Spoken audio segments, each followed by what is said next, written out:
Welcome to 101, a podcast for young women interested in careers in film and TV. We'll sit down with industry professionals, ask them your questions, and get the answers you need to know. 101. It's a beginning. Hello, everyone. Welcome to 101. It's a beginning, season 2. We are here with Jennifer and Gilana. This is the first time we've actually had two guests on at the same time. So hello to both of you. Thank you so much for being here. Hello. Great to be here. Oh, thanks for having us. So where are you guys located? I'm located in Brooklyn, New York. Yay, me too. Oh, great. I love that. Oh my God, that's you. No, I'm just kidding. Jen, where are you at? So after 19 years in LA, I just celebrated my 1 year in Indianapolis. Woo! Yeah. Trying out the Midwest, trying to see how I can, work more remote from a place that I actually like to be. Yeah. This is going to be such an organic conversation just for our listeners. Like we were just talking about that before we started. I want to talk a little bit about working remotely at, post-pandemic, during the pandemic. Like obviously, Jen, this is something that is now an option. Do you want to just kind of tell us a little bit about how that's been for you? Sure. I mean, I think, unfortunately, fortunately or unfortunately, one of the good things that did come out of COVID was the fact that people did learn how to work more remote, and it forced us into this methodology of working. And you didn't necessarily have to base out of these major production hubs, or there wasn't necessarily, and I'm trying to prove this to myself, but that is there still the stigma of, oh, you got to hire out of LA, you got to hire out of New York.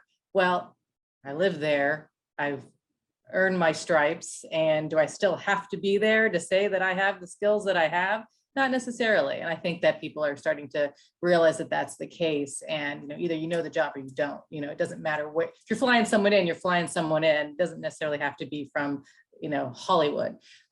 So it's kind of an experiment, I'm not gonna lie. And I got here, and my first production, I was in Minneapolis all spring. So that worked out, and I kind of stayed in the Midwest, and I actually did a couple projects over the summer here in Indy. And one was a giant Jim Irsay project I did a couple weeks ago. So yeah, so far so good working remote. So now I feel like, with the pandemic, it's just opened up a lot more options for everyone. That's really cool. So yeah, let's start with like the basics, because what we really want to do on 101 is to encourage people to have those like fundamentals of what each role encompasses, so that they can then say, oh, this is interesting. That sounds like something I want to do. So let me learn more.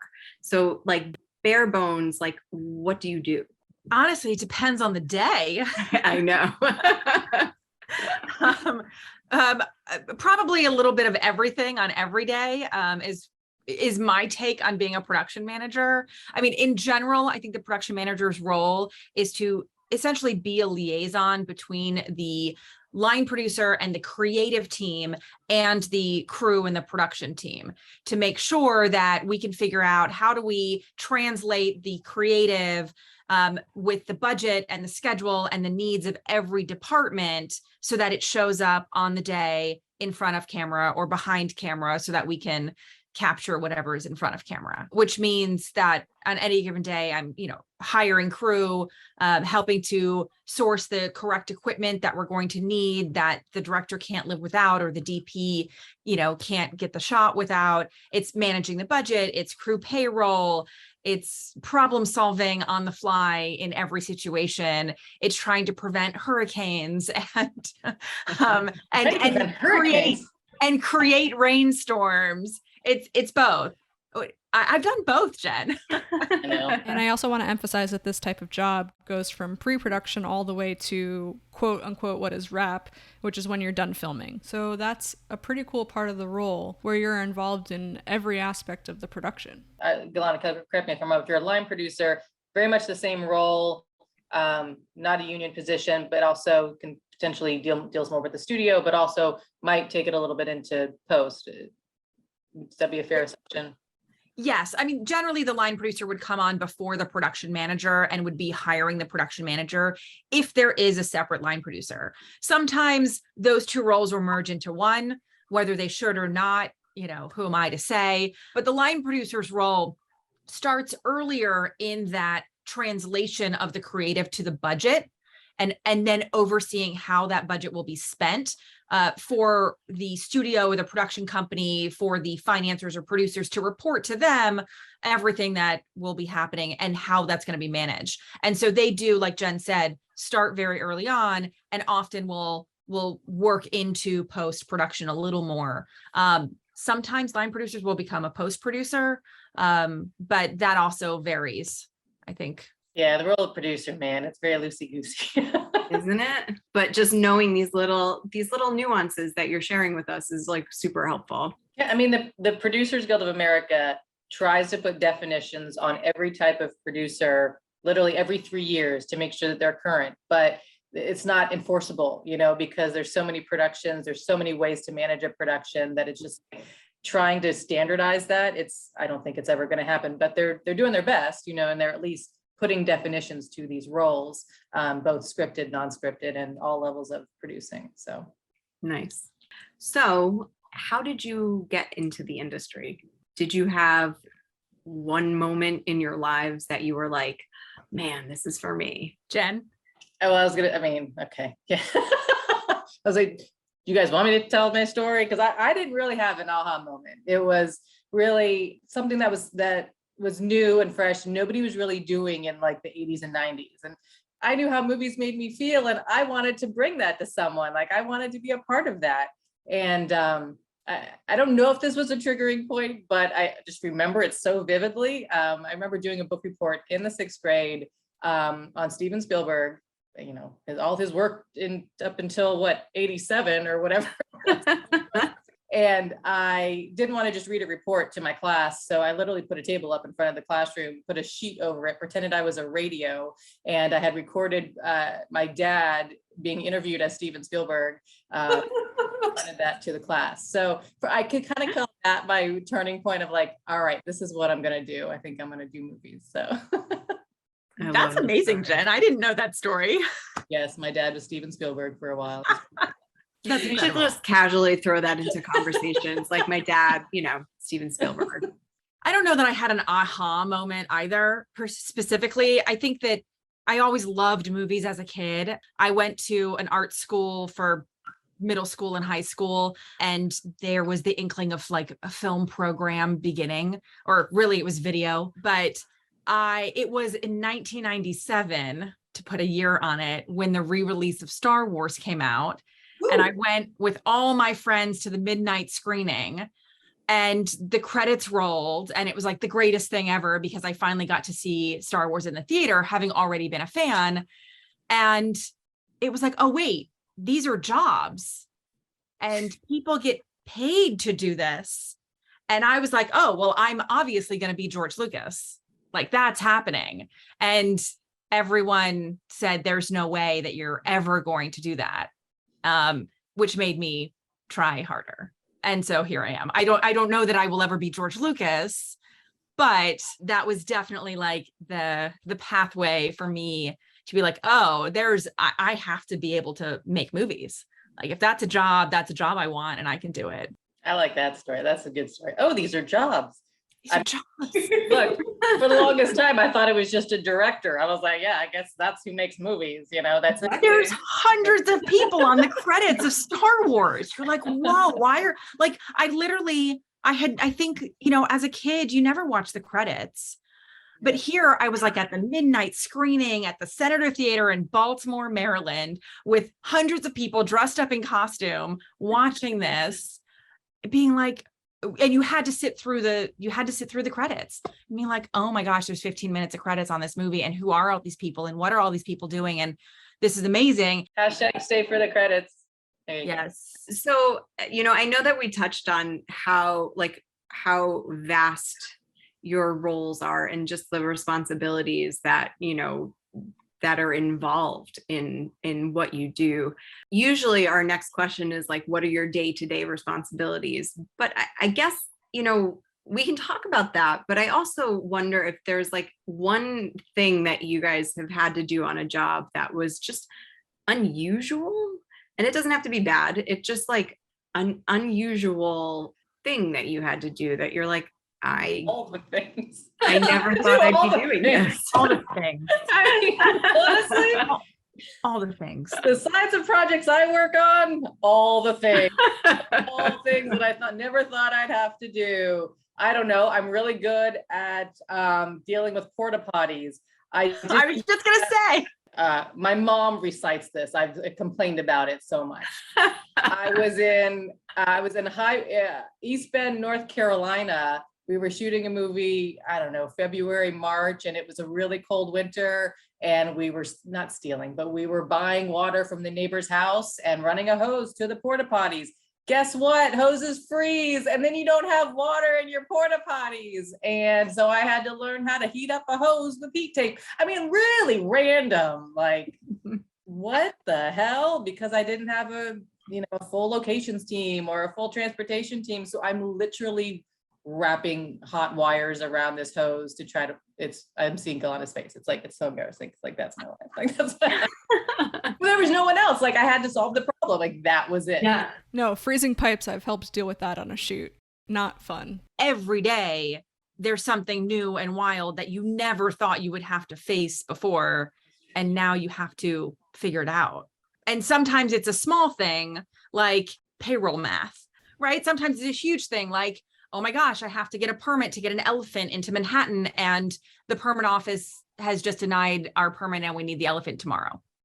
Like, yeah, the elephant story. Yeah. I love how you casually throw in an elephant story. Like, that is pretty amazing. it is one of, when I was a production coordinator, it was one of the challenges I faced that marked my path the most, was that I was working on an indie feature and we had a scene with an elephant, and New York City has no bovine laws. You're not allowed to bring a bovine animal into any of the 5 boroughs. The permit office denied our request to bring the elephant into the city for this scene. And so here was the producers like, well, we don't want to pay any more for this permit. We don't want to fulfill all the requirements that the city is saying we have to do to bring an elephant into the city. So with just a few hours left before the next day, I had to then call the permit office and beg and plead and get them to issue the permit by just agreeing to anything and everything they wanted. They wanted an autograph of the elephant, they got it.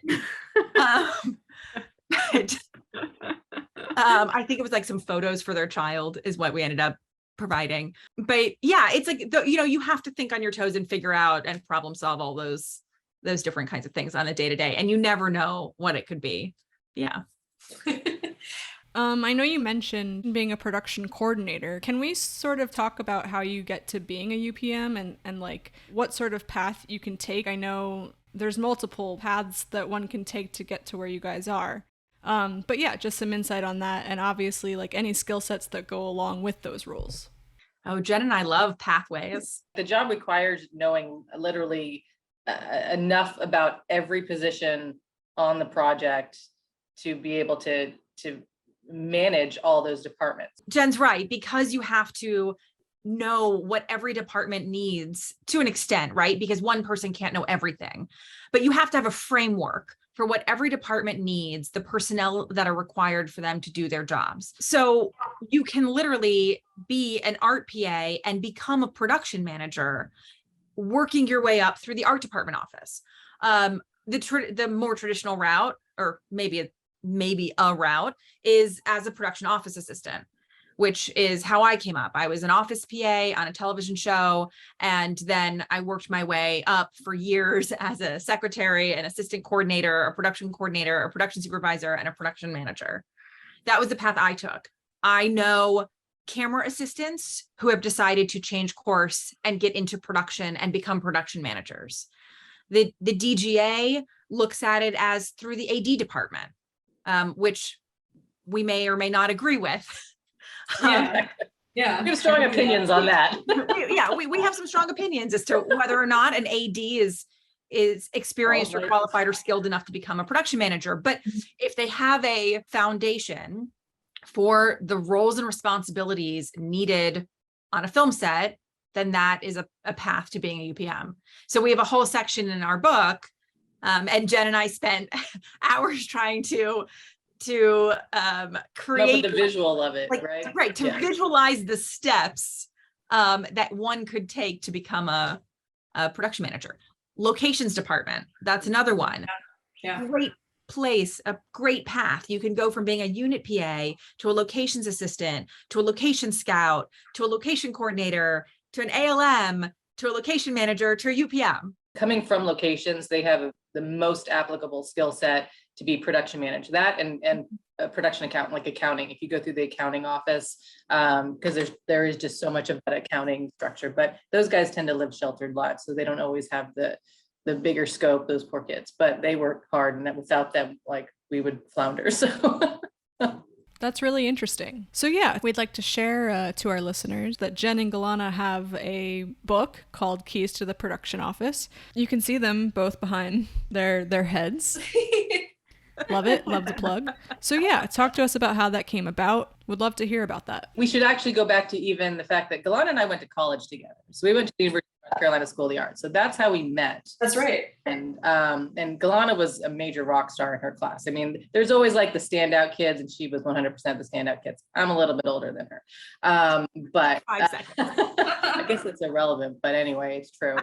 And then I'll lead up, and then you can take over. But so, like, I think just as I went through my career and started just honestly gaining knowledge and learning, there were always things that I would sort of start collecting of, like, oh, you know what, this is really good information, or this is a really good article, or this is really good. Just like, if I didn't understand something, sometimes I would literally like recreate a document for myself so that I could like interpret it. I mean, I think one of my very first jobs, I had literally developed like a little, I've never told anyone this, like a little booklet that I took with me to the set. And it had like all the production forms in it and how to fill them out. And it was the most ridiculous thing, but I loved it because in case someone asked me to do something like that, like fill out a form, I'd be like, oh, well, I'm just going to look in my little cheat book here. So I would do that kind of stuff. And then as a coordinator, because I also came up as a coordinator too. I did some set PA work, a little bit of office PA, and then APOC production coordinator. And I was on a television show for 7 years. And the producers were very generous in that they always were trying to bring in like interns every summer. We would always have new interns, but these kids, like, they knew nothing. A lot of them were really great, like fantastic kids. But they knew nothing. So half of my day when I got these kids on board, it was literally, to onboard them, to like, I would develop this booklet of like, okay, here's everything you need to know about the show, some production 101 basics, and the rest, talk to the other PAs and figure it out. But here, like, I would literally sit down with them and kind of go through all this. So, but then I found out Gilana had taken a similar initiative. Yes. So wait, I just want to back up for a second, because it's funny. Again, here's something else I'm learning about you, Jen, that I didn't know, was that you had a little cheat sheet book that you were collecting over many years.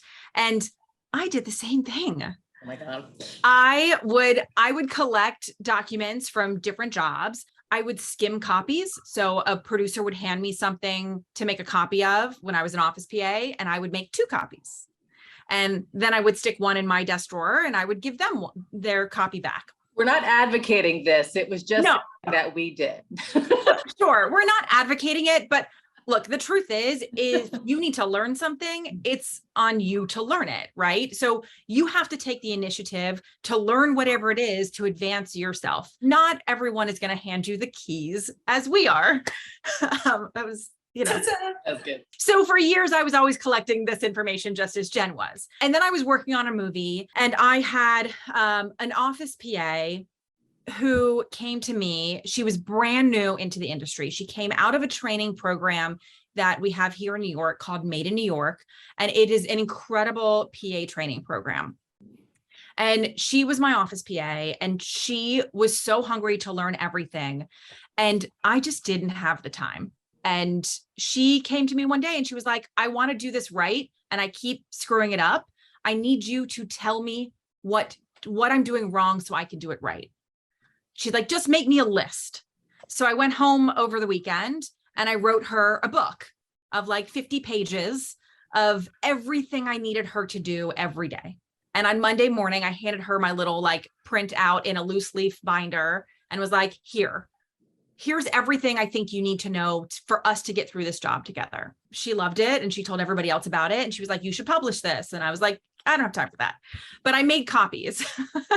And I self-published a couple hundred copies, and I gave them to the Made in New York training program. And I gave them to other office coordinators for their office PAs, so that a PA could come in day one and just start to figure it out. And it was very basic. But Jen and I met up at an alumni event, and somehow you had a copy or saw a copy. You were promoting it. And so I naturally would have responded very jealous, but proud. And, Yes, that's exactly how you responded. Probably. Then Jen, what you said to me was like, this is really great, Gilana, but it's only for New York, which was true, is that it was very New York specific, because I'd never worked in LA or anywhere else in the country at that point. And Jen had the idea of like, well, really, maybe we can work together to expand upon it. It wasn't until COVID that we had 2 years to write a book.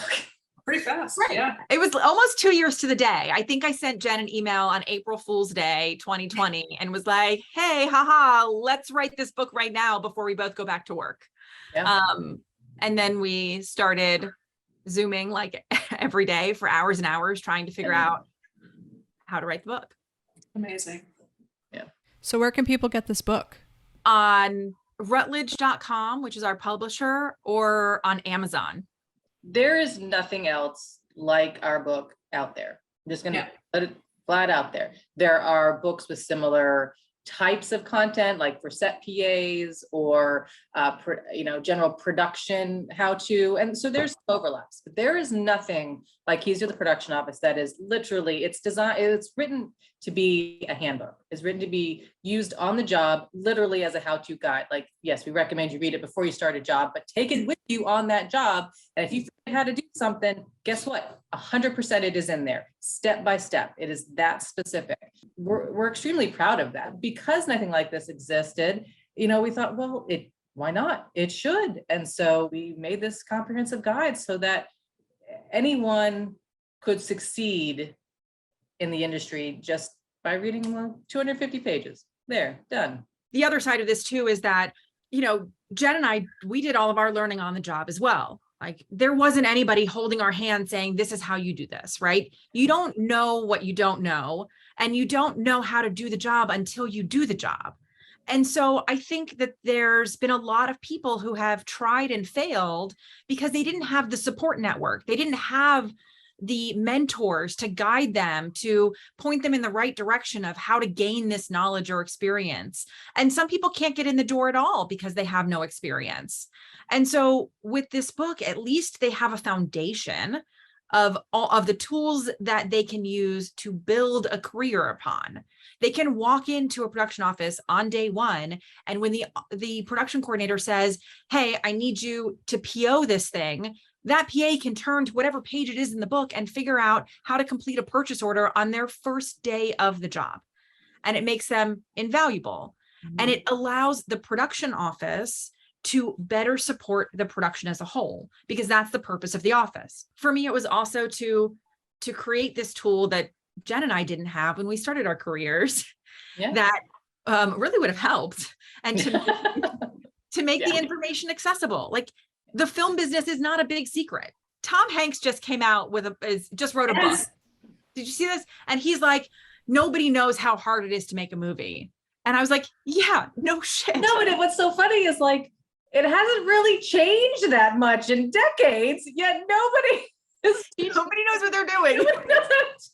It's ridiculous. Yeah, but it sounds like this is such an invaluable resource for people starting out, because it gives them that advantage that sets them apart from all the other PAs or all of the other people just getting started, that everyone in your position is praying to have that person on their team who is ready to jump in and already know like how to help, how to support, how to make sure things run smoothly.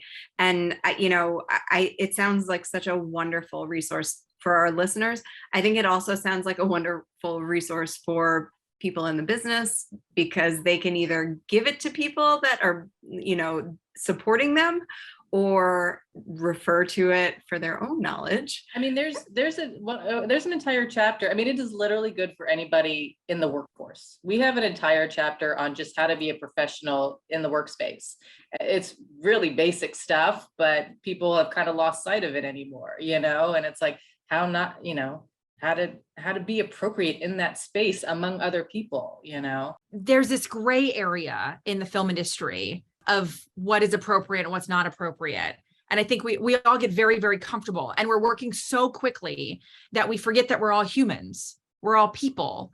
And I think that there's professional decorum that's sometimes lacking. Our hope is that, this book helps, create more well-rounded office PAs, but also encourages, a little bit more of that professionalism in the work that we do. We're not out there willy-nilly making movies. This is really valid, challenging work that influences a lot of people. And look, I'll always push the book because I'm very proud of the book, but it's like, if someone tells me that they found the book and they read the book or they brought the book, I mean, if they came from nothing, like, I will hire someone who wants to learn and who wants to be there over someone with experience with a bad attitude who's just there for a paycheck. As far as accessibility, there's so many people out there that want to get into the film industry that don't have a foundation, that can't go to film school, that can't go to college, that can't go to trade school. And here we're saying you don't need to. Like Jen said, if you're willing to take the initiative, those are the people that we want to continue to inspire the film industry, to change it, to make it better. I think we can all be doing what we do better. Kaizen, yep. I mean, I think that's so refreshing to remind our listeners that, because there are people who aren't in LA, they're not in New York City, and it seems like if you're in the middle of, a small town and you don't have these resources, it's good to know that there is a path to being in this industry. It seems like it's very exclusive, because I think in some cases it is, but it's also good to know that there's a way in. And just, Jen, hearing what you said about how having the right attitude and having that desire to learn how to do things the right way, it just takes you so far. How would you advise our listeners or where would you advise them to look for jobs? So for those of you who do decide to go to film school, those are your comrades, right? That's your starting place right there. All your classmates are your first initial Network. Network, yes, thank you. Network. But for those who don't decide to go to film school, but maybe you live in a production city and there's equipment rental houses that are there. I've seen people be successful going and working at the rental house, and then you're tangentially related to that production, and you're meeting the crew as they come in and as they prep the gear and different things. I was in Minneapolis, and I think a lot of cities do this now, where they have Facebook groups for their film community. Now, I'm not saying it's full of professionals, but you know what? It's full of a lot of people who want to make a lot of things, and you never know who you're going to find. I'm speaking to the Indiana Filmmakers Network tomorrow. They want to be there, they want to, and they want to network. And I've seen how they've made those relationships and then actually produced content from it. And they're doing it. They're doing it. Finding those like-minded, passionate individuals, right? You can do that if there's a film festival that's in your town that's hosting screenings, but also events. You go and you network and you meet people who have made films that are at the festival, or other people in your community who are really passionate about making films. And then you start to collaborate with them. And film commissions, a lot of film commissions. I mean, almost every state has one now. Yeah. Who does the film office have on their list is definitely a good way. But also like training programs that are not film schools, but PA training programs that a lot of states now offer those programs. Georgia has one, New Mexico has one, Texas has one. Obviously New York, I imagine LA has one. There are a lot of set PA training programs specifically to get people on the film set. And obviously the work of a set PA is very different than the work of an office PA. Made in New York training program does like a 1 day about the production office. PA Bootcamp does like 4 hours on office PA as part of their training, but really, they're much better at training the set PAs, and they stick in the office PA because they want to be balanced. But Yeah. it's a very good program, by the way. I'm not going to, they're very good. So. It's like, take every opportunity you can. Yeah. And that doesn't ever stop, even at our experience levels. Jen and I are always learning and taking on new experiences, doing workshops, going to panels and those kinds of panels that we're not on, and listening and learning from other experienced producers and production managers and filmmakers. So that's really important. Nice. So what is the best part of your job? I like the creative problem solving. I do. That's, every day is a little bit of a challenge. Every day is figuring out, okay, how do I approach this? How do I think outside the box enough just to tackle this and put the pieces together? I like putting production plans together. I like figuring out the best way that we can execute this. Gilana hates when I use the word execute the vision. It never goes according to plan, but I really like putting that plan together and saying, okay, this is exactly how we're going to do it. It's this time. This is going to be the time. It's going to work out all as planned. But I think my favorite part is that part of my responsibility is to take care of everybody. I'm just by nature a caretaker. So, I take it very personally. It's my responsibility to take care of every single person, in front of and behind the camera, and the people that I can't see that are in the office 15 miles away. And as part of the plans that we're making is taking that into consideration. What are we doing to take care of everybody so that they can show up and they can do their jobs? Yeah. You're just more nurturing. I do the same, but I'm not nearly as nurturing. Yes, I'm so nurturing. It's also, I just want to say, it's also the thing I hate most. Because it takes every living fiber of my being to do that. Honestly, I would say one of the most difficult things about the job is I feel like there's a stigma against production always. So going back to what Gilana just said, we try our hardest to take care of our people. We want to treat them right. We do everything we can to make fair deals. I'm very transparent. Production safety is very high on my list. I educate producing team members on what their responsibilities are to as far as managing a risk-free production, just general safety awareness. But because there's been incidences, and I'm not saying it's necessarily always safety related, but people bring their baggage from other shows onto yours, and I get the brunt of that.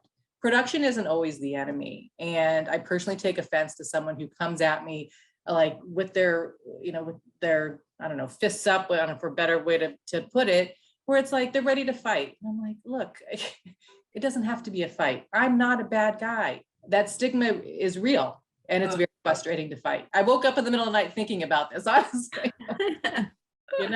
That's what I hate the most. But Jen, that is the hard part of taking care of people. And is that we're all human, right? We're all people who have emotions, who have experiences that we're bringing with us everywhere we go. We're carrying all of that with us. And it comes out in places where maybe it should, maybe it shouldn't. And it does often in production feel like it is directed towards the production manager in ways that it shouldn't be. And we do carry a heavy load and take the brunt. I had an experience on a show during COVID where COVID just makes everybody exasperated with how much emotional baggage they're all carrying, the weight, the fear of everything that was happening in the high part of the first part of the pandemic. And my job was to assuage those fears and to try to convince hundreds of people every day that I'm going to make sure they don't get COVID, that I'm going to take care of them, that they're going to be able to do their job and come to work and be in a safe environment. And that takes a toll. And so while, it's my favorite thing, it's also, like Jen said, it's also the hardest thing, is managing those expectations of others. And because we can't control the other bad experiences that they've had, I think there have been a lot of bad precedents set industry-wide in a lot of ways in how we treat people.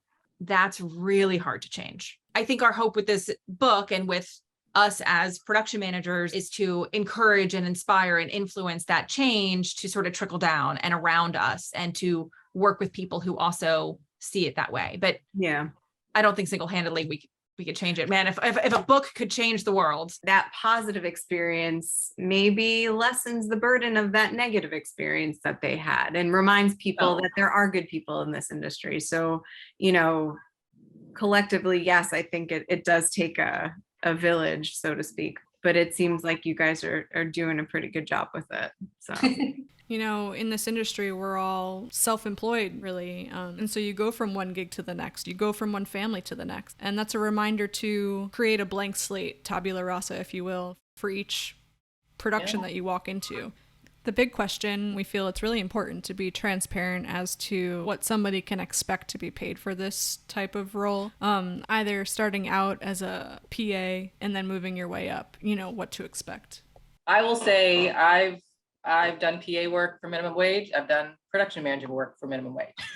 And don't even laugh. I swear to God. It's 100%. This is not California minimum wage at $15. I just did Texas.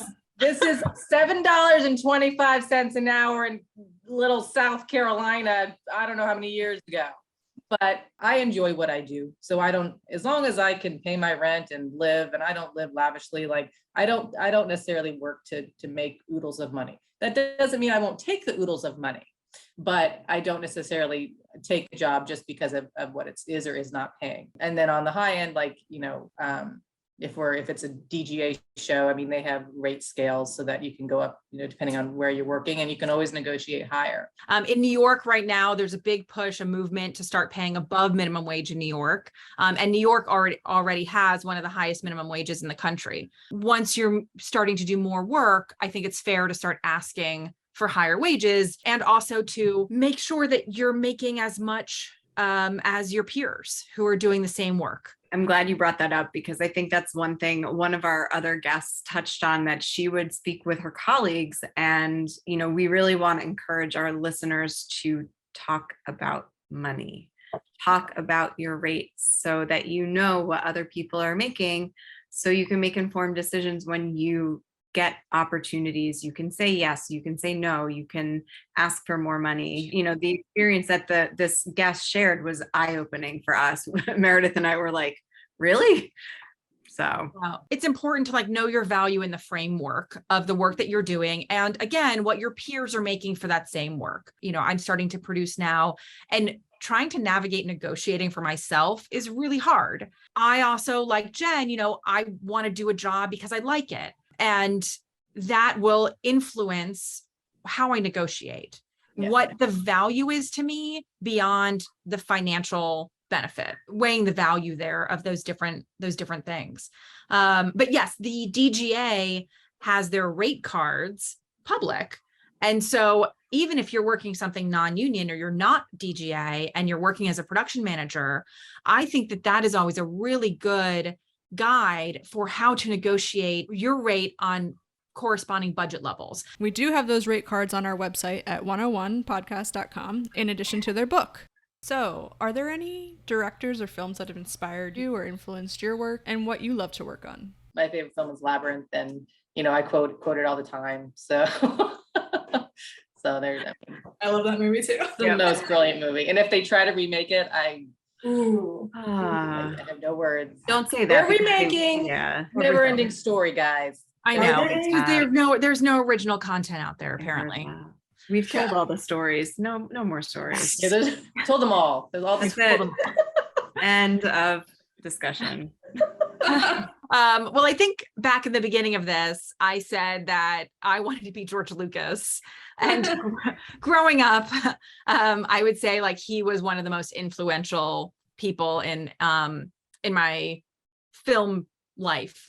And then I learned about Kathleen Kennedy, and I was like, oh, here's a woman doing what I want to do. And then have since discovered there are so many other amazing women who are incredible producers and studio executives and production managers out there that I admire a lot. We do have a lot of Star Wars Easter eggs in the book for those of you who are Star Wars fans. We do. I like it. All right. Well, Jennifer and Gilana, thank you so much for joining us today. Thanks to our listeners for joining us as well. And stay tuned. And buy their book, guys. Come on. I mean, let's be serious. I want to buy their book and I'm so excited to read it. So yeah, buy the book, absorb it, and we'll see you next time. This is 101.